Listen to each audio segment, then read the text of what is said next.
Good morning दोस्तों। मैं Shashikant Kumar SK Ram classes में स्वागत करता हूं। तो आइए शुरू करते हैं बिहार बोर्ड क्लास 10 का हिंदी काव्यखंड। जो पहला है गुरु नानक पद। गुरु नानक पद में मैंने कल 7 तक का आंसर बता दिया था। 8 अधूरा था, व्याख्या करना था। तो आइए आज प्रश्नों को व्याख्या करते हैं।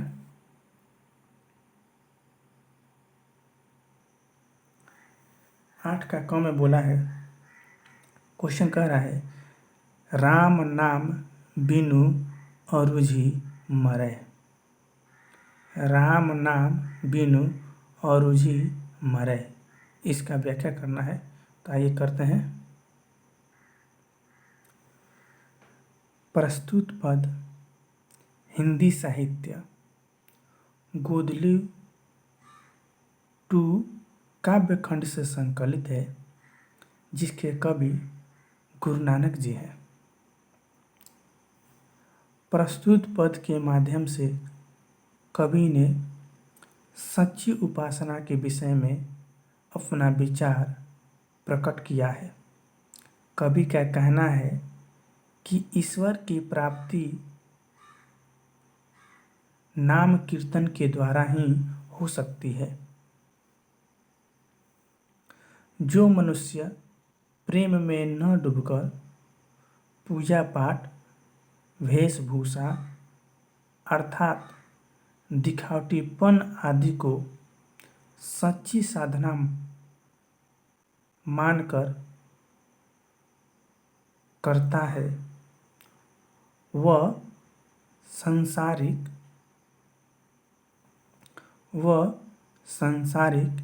माया मोह के जाल में फंसा रह जाता है और वह तब तक विभिन्न योनियों में भटकता रहता है जब तक ईश्वर से उसका आत्म साक्षात्कार नहीं होता। इसलिए कवि ने सच्चे दिल से नाम कीर्तन करने की सलाह दी है। नाम कीर्तन करने की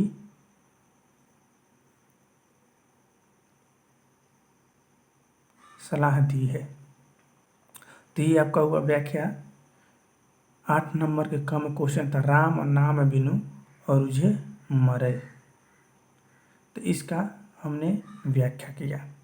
आइए 8 का ख नंबर देखते हैं। ख कह रहा है कंचन माटी जानै। कंचन माटी जानै, इसका व्याख्या करना है। तो आइए 8 का ख में जो था कंचन माटी जानै, इसका सब प्रसंग व्याख्या। प्रस्तुत पद हिंदी साहित्य गोधुली 2 काव्यखंड से संकलित हैं, जिसके कवि गुरु नानक जी हैं। Paragraph change. प्रस्तुत पद के माध्यम से कवि ने सच्ची भक्ति अर्थात उपासना की विशेषताओं के बारे में बताया है। उनका कहना है कि जिसे राम के नाम रूपी रस की मधुराई का स्वाद मिल जाता है, उसके लिए सोना एवं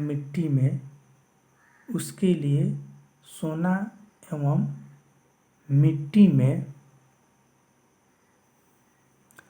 फर्क नहीं रह जाता। वह सारी सांसारिक विषय वासनाओं से विरक्त हो जाता है, अर्थात जो सांसारिक कामनाओं का त्याग कर देता है, वह सोना को मिट्टी के समान समझने लगता है। अतः शांति तभी मिलती है जब व्यक्ति सांसारिक माया मोह के जाल से छुटकारा पाता है, यानी उसको त्याग कर देता है। कहने का मतलब है कि जिस व्यक्ति को राम नाम की कीर्तन का जो रस मिल पाता है, उसे राम नाम की कीर्तन का चख लग जाता है, उसे सोना और मिट्टी में फर्क नहीं लगता कि कौन सोना है या कौन मिट्टी है। वह सांसारिक विषय वासनाओं को त्याग कर देता है और उसको सब कुछ एक समान लगने लगता है। तब जाकर के उसको इस संसार की माया मोह से, इस संसार की माया मोह की जाल से छुटकारा मिल जाता है। आइए अगला क्वेश्चन देखते हैं। ग में कह रहा है, हरस शोक तैं रहे निहारो, नाही मान अपमाना। हरस शोक तैं रहे निहारो, नाही मान अपमाना। द्वितीय पद से उद्धृत या संकलित प्रस्तुत पंक्ति के माध्यम से कवि गुरु नानक जी ने महान व्यक्तियों की पहचान बताई है। कवि का कहना है कि जो सांसारिक विषय वासनाओं से निष्क्रिय हो जाता है अथवा जिसका अंतःकरण प्रेम रस से भर जाता है या सांसारिक क्षण भंगुरता का सही ज्ञान हो जाता है, वह हर्ष शोक मान अपमान निंदा स्तुति आदि से उद्वेलित नहीं होता, बल्कि समुद्र के समान गंभीर बना रहता है। अर्थात यह है कि निम्न विचार वाले इन बातों से प्रसन्न या दुखी होते हैं, लेकिन जिसे दिव्य प्रकाश के दर्शन हो जाते हैं तब उन्हें राग द्वेष दोनों समान प्रतीत होते हैं। ये ग का हुआ। घ में देखिए क्या कह रहा है, नानक लीन भयो गोविंद सो। नानक लीन भयो गोविंद सो, जो पाने संग पाने। प्रस्तुत पंक्ति गुरु नानक द्वारा लिखित द्वितीय पद से उद्धृत है। इसमें कवि ने अपने संबंध में कहा है। कवि का कहना है कि वह ईश्वर के साथ उसी प्रकार एकाकार हो गया है। कवि का कहना है कि वह ईश्वर के साथ उसी प्रकार एकाकार हो गया है जैसे नदी का जल समुद्र में मिलकर एकाकार हो जाता है और नदी जल का अस्तित्व समाप्त हो जाता है। वैसे ही राम के नाम स्मरण के प्रभाव से, वैसे ही राम के नाम के प्रभाव स्मरण के प्रभाव से उसकी आत्मा परमात्मा में एकाकार हो जाती है, अर्थात विलीन हो गई है। अतः कवि का मानना है कि सत्य तो ब्रह्म ही है, संसार तो उसकी माया है। कवि बताते हैं कि सत्य तो ब्रह्म ही है, संसार तो उसकी माया है।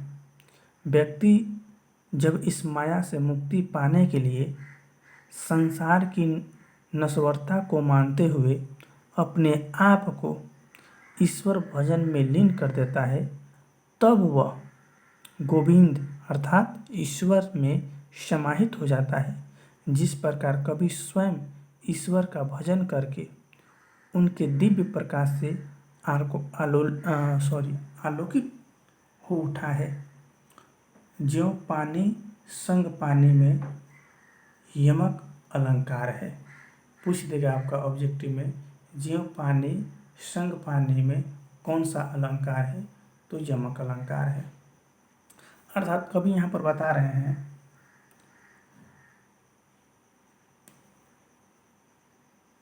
उनका कहना है कि वह ईश्वर के साथ उसी प्रकार मिल जाते हैं जैसे नदी का जल समुद्र मिल जाता है। और जब नदी का जल समुद्र में मिल जाता है तो नदी का अस्तित्व समाप्त हो जाता है। ठीक उसी प्रकार कवि गुरु नानक जी राम के नाम का स्मरण करके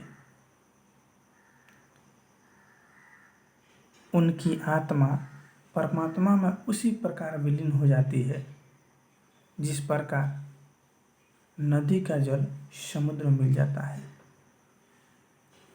और जब उनकी आत्मा परमात्मा में विलीन हो जाती है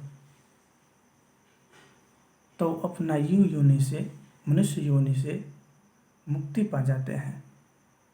अर्थात उनका मानना है कि सच या सत्य केवल ब्रह्म ही है और यह संसार माया मोह है। आप जब तक अपने आप को ईश्वर का कीर्तन का जाप नहीं कीजिएगा, राम नाम का जाप नहीं कीजिएगा, तब तक आपका इस मनुष्य योनि में जो जन्म लिया है वो जन्म सफल नहीं होगा। अर्थात राम नाम का जप नहीं किए तो यह जीवन व्यर्थ चला जाएगा। यही इसका अर्थ हुआ। 9 नंबर प्रश्न देखते हैं।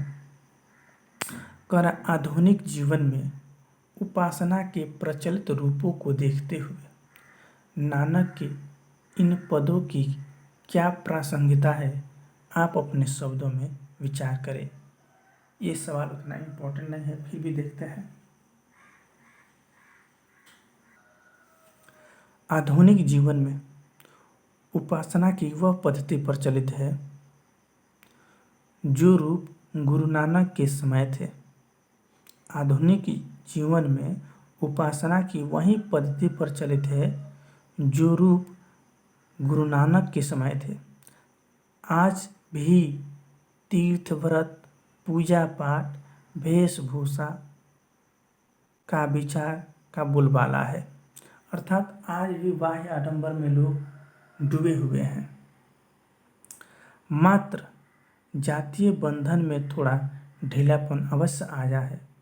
मंदिर मस्जिद का वही महत्व है जो पहले था। अर्थात कि आज भी बाह्य आडंबर है। सच्ची भक्ति कहने का मतलब हुआ कि मानवता में ह्रास हुआ है। कंचन के प्रति मोह ने मानवता को झकझोर दिया है। प्रेम, करुणा, सहानुभूति जैसे मानवीय गुण दिनादुन घटते जा रहे हैं। अतः गुरु नानक जी ने जिन बंधनों से मुक्त होने की सलाह दी थी वह बंधन दृढ़ से दृढ़तर होता जा रहा है। इसलिए नानक जी के पद जितना उस समय प्रासंगिक थे आज भी उतना ही है। उनकी दृष्टि से बिहारी का यह दोहा आज के परिवेश में खरा उतरता है। को छुटयो यहीं जल परी, कत कुरंग अकुलात। को छुटयो यहीं जाल परी, कत कुरंग अकुलात। ज्यों ज्यों सूरजी भयो चहत, त्यों त्यों उलझत चात। ये कवि का दोहा है। ये आज के युग पर पूर्ण रूप से सही साबित होते हैं। गुरु नानक जी का कहना है, वो बता रहे हैं कि जो पद्धति आज के युग में प्रचलित है ईश्वर के प्रति, कि लोग आज भी तीर्थ यात्रा, पूजा पाठ, और जो साधु लोग हैं टीका फना करते हैं, है ना, वो चीज़ जो है पहले भी प्रचलित था।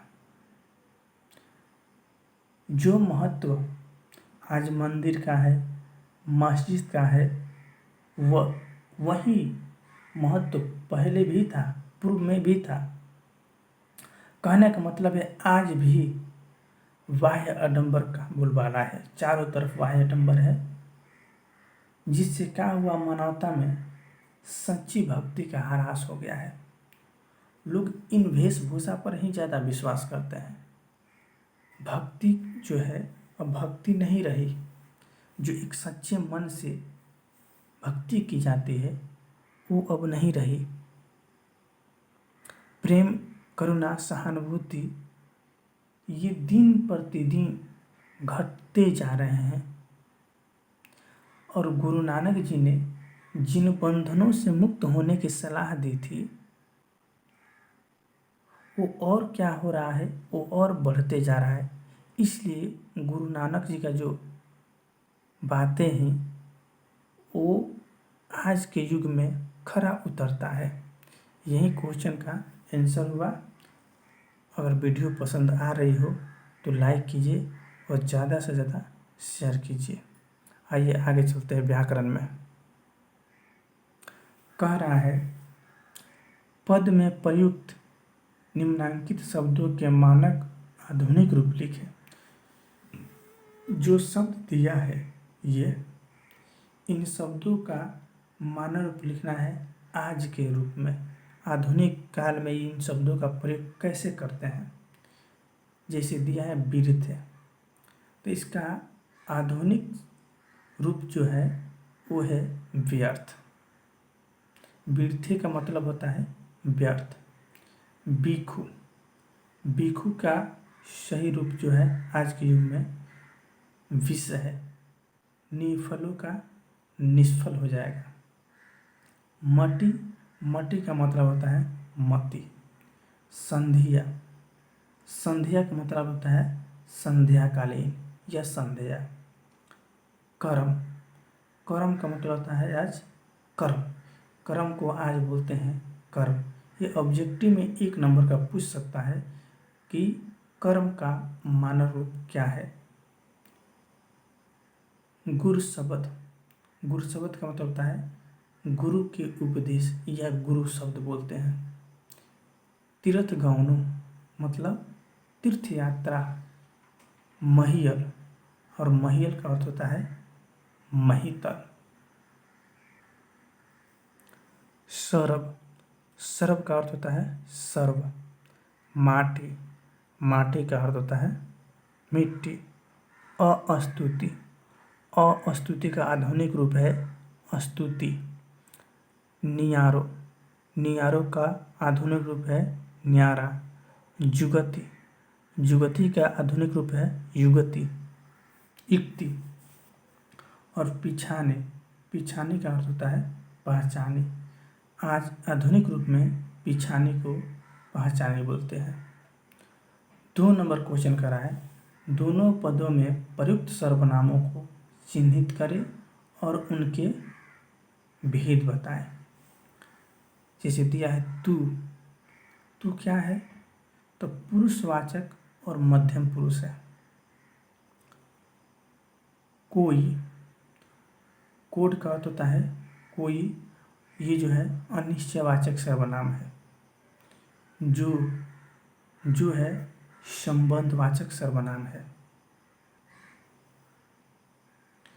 जेहि, जेहि का अर्थ होता है जिसे, ये भी आपका संबंधवाचक सर्वनाम है।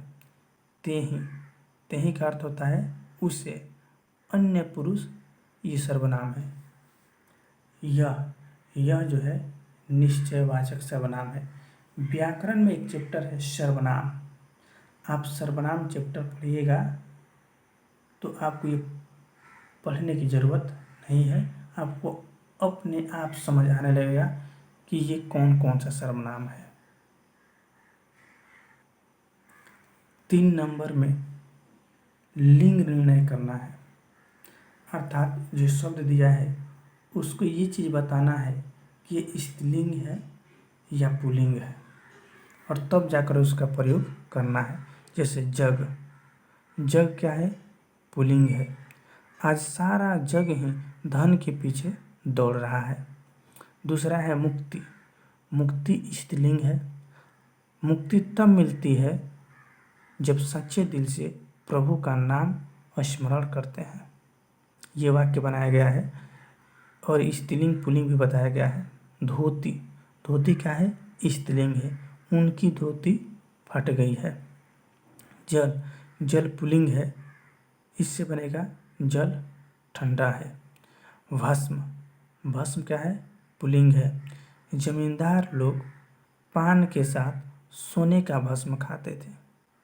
कंचन, कंचन पुल्लिंग है। यह खरा कंचन है, खोटा नहीं। युक्ति, युक्ति क्या है? स्त्रीलिंग है। लाख प्रयास के बावजूद जेल से निकलने की युक्ति नहीं हुई। स्तुति, स्तुति आपका स्त्रीलिंग है। मोहन भगवान की स्तुति प्रेम से करता है। मोहन भगवान की स्तुति प्रेम से करता है। ये हुआ आपका लिंग निर्णय। आइए कुछ विशेषण शब्दों को देखते हैं जिनका प्रयोग वाक्य में करना है। निम्नलिखित विशेषणों का स्वतंत्र प्रयोग वाक्य प्रयोग करें। स्वतंत्र रूप में वाक्य में प्रयोग करना है। जैसे व्यर्थ है, व्यर्थ से क्या बनाना है वाक्य? आपका सारा परिश्रम असावधानी के कारण व्यर्थ चला गया। निष्फल, परिश्रम कभी निष्फल नहीं आता। नग्न, सत्य का रूप नग्न होता है।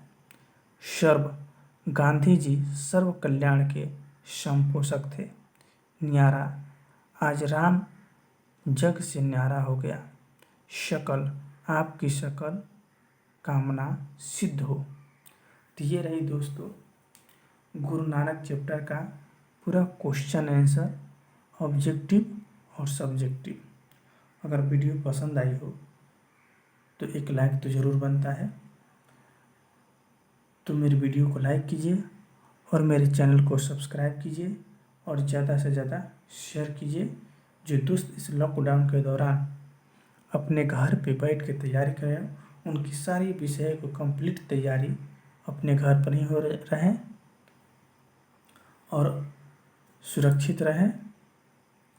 मैं क्रमानुसार सारी की सारी आपके जितने भी विषय है सभी कंप्लीट कराऊंगा। तो इसी के साथ समाप्त करते हैं। जय हिंद।